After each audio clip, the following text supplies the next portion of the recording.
Good evening, everyone, and welcome along to the F1 show. So a lot of you have recently been asking me where exactly is Charlie Tolhurst. Unfortunately, due to unforeseen circumstances that I can't tell you about right now, Charlie will not be back until at least the Abu Dhabi Grand Prix.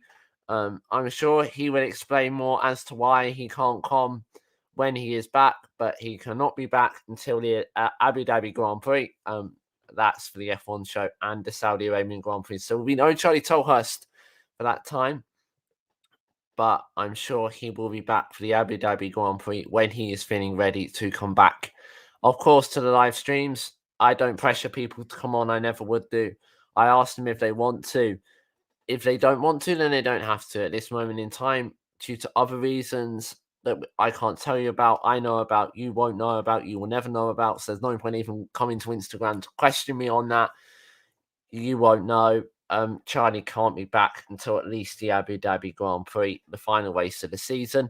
Hopefully, we can get Charlie back on by then. And Charlie has said he would like to come back on by the Abu Dhabi Grand Prix, but he needs some inclusion time. That's the message from Charlie. I can tell you he's okay. He's fine.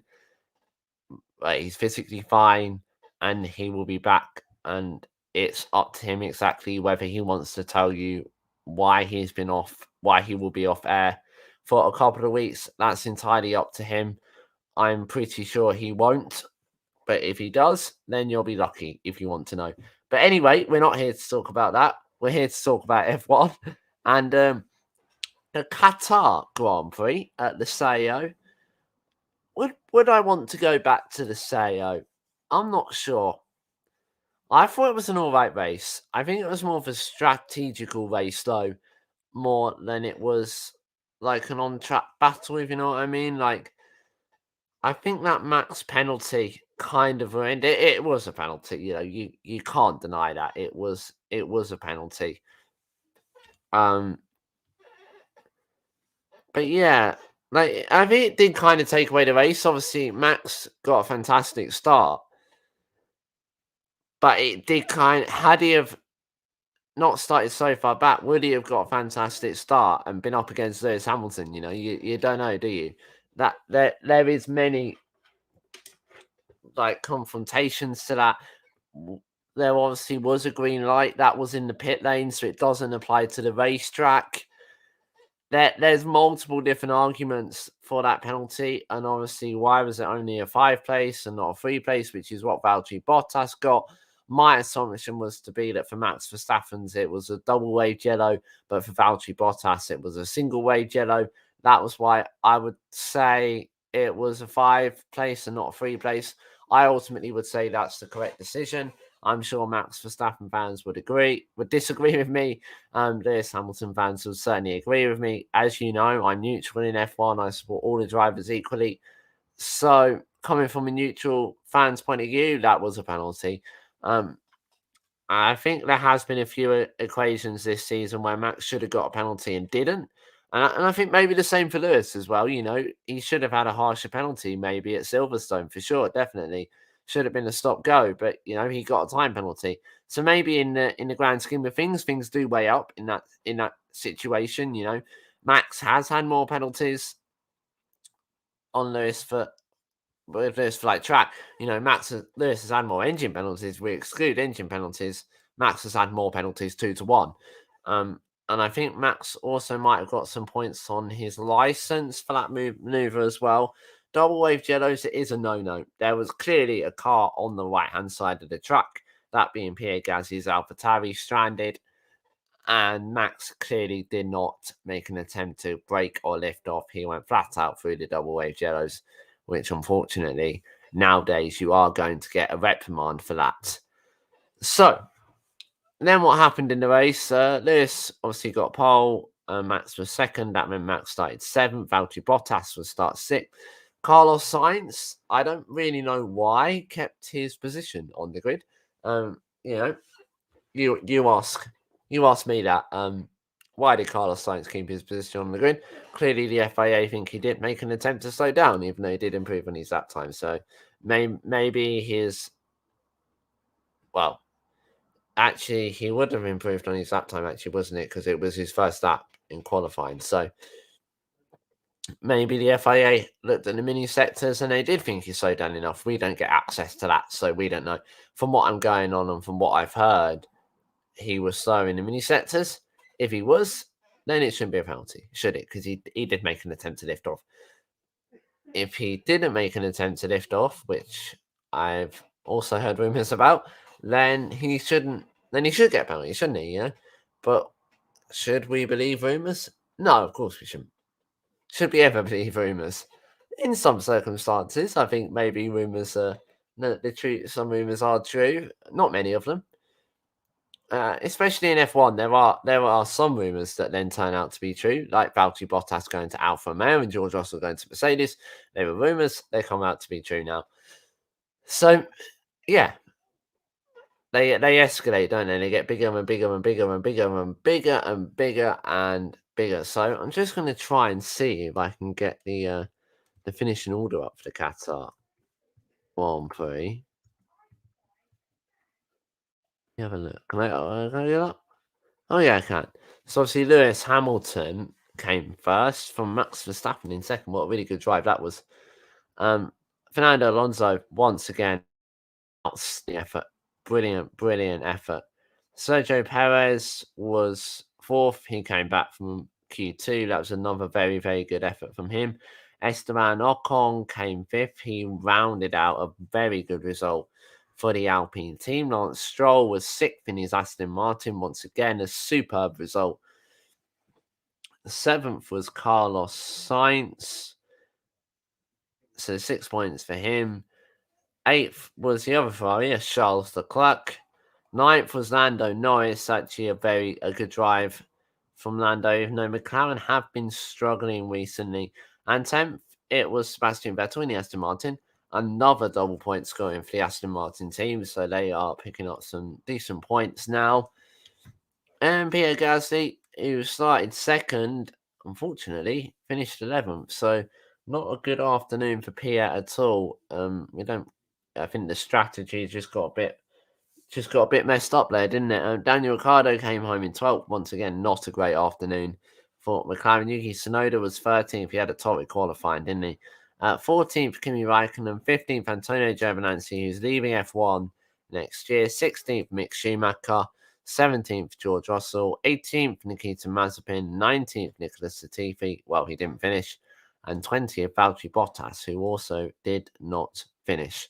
And I just thought I would mention, you guys know I do a lot of radio, which means a lot of traffic reports.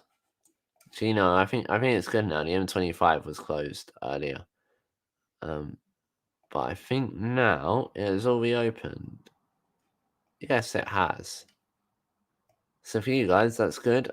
And there's not really much to report in and around the area, apart from the fact that the M4 is closed at West Drayton and Langley. That's the only thing I can report to you guys. But I just thought I'd give you a little travel update, because why not?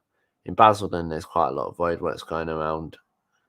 In and around London, there's roadworks, to be fair. Roads closed at Kelvedon Hatch. Chelmsford, there's some roadworks going on there, construction roadworks. But yeah, there isn't really much going on. Even at Langdon Hills, there isn't much going on, which is unusual. Let's take a look into the Billericay area. There's some roadworks, but again, nothing too major there.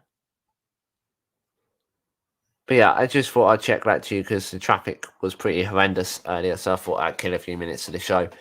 And yeah, I could give you guys a little travel update if that's what you want me to do more in the future. I am a radio presenter, so I do travel updates regularly. If you want me to do a practice travel update to see how it goes, to see how I do it on the radio, then I'm more than happy to do that for you on a YouTube video. Just let me know. I'm kind of thinking of YouTube videos to do over the off season. I don't really like to do them when it's the F1 season, because I'm very busy getting ready for the live stream, setting them all up. You guys don't realize how much work goes into these shows.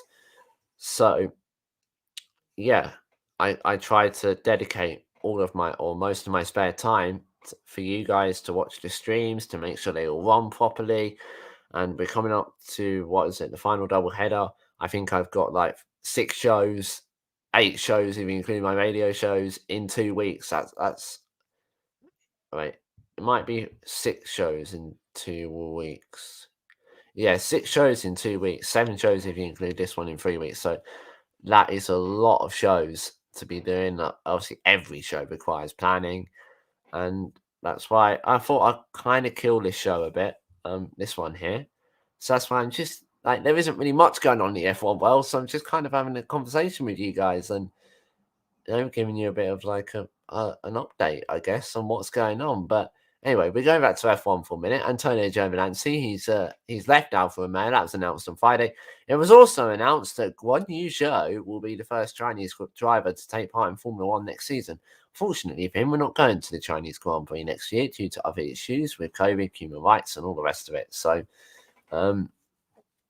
yeah, it's been hopefully the start of a Chinese era in F1. We want to grow our Chinese fan base. I know some of you guys might even watch from China. You know, if you do, let me know. I love it. Love seeing where you guys come from. I know you come from all over the place, to be honest. Some of you come from, I know, overseas.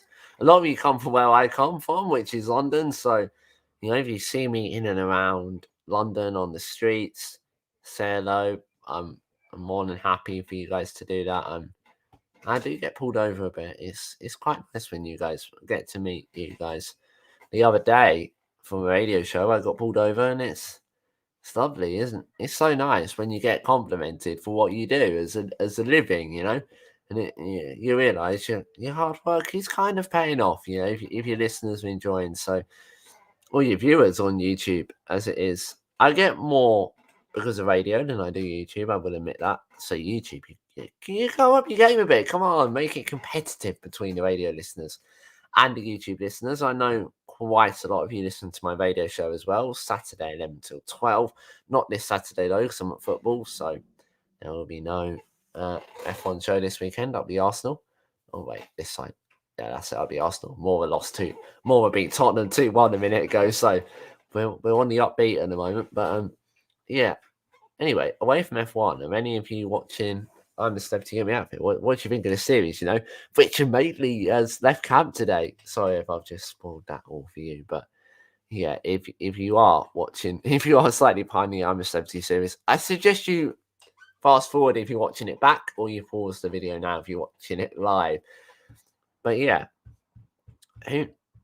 what do you think of it? I almost think that Frankie Bridge will win this year's I'm a Celebrity, and but yeah, I don't know. It's a good series, and I think the campmates, they were struggling a bit in the clink, wasn't it? Weren't they? For me, the clink was very harsh this year, very very harsh.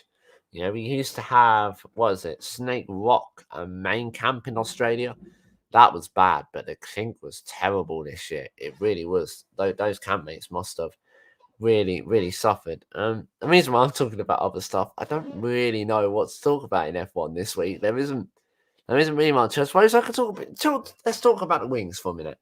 The wings, the Mercedes rear wings, Red Bull are protesting them.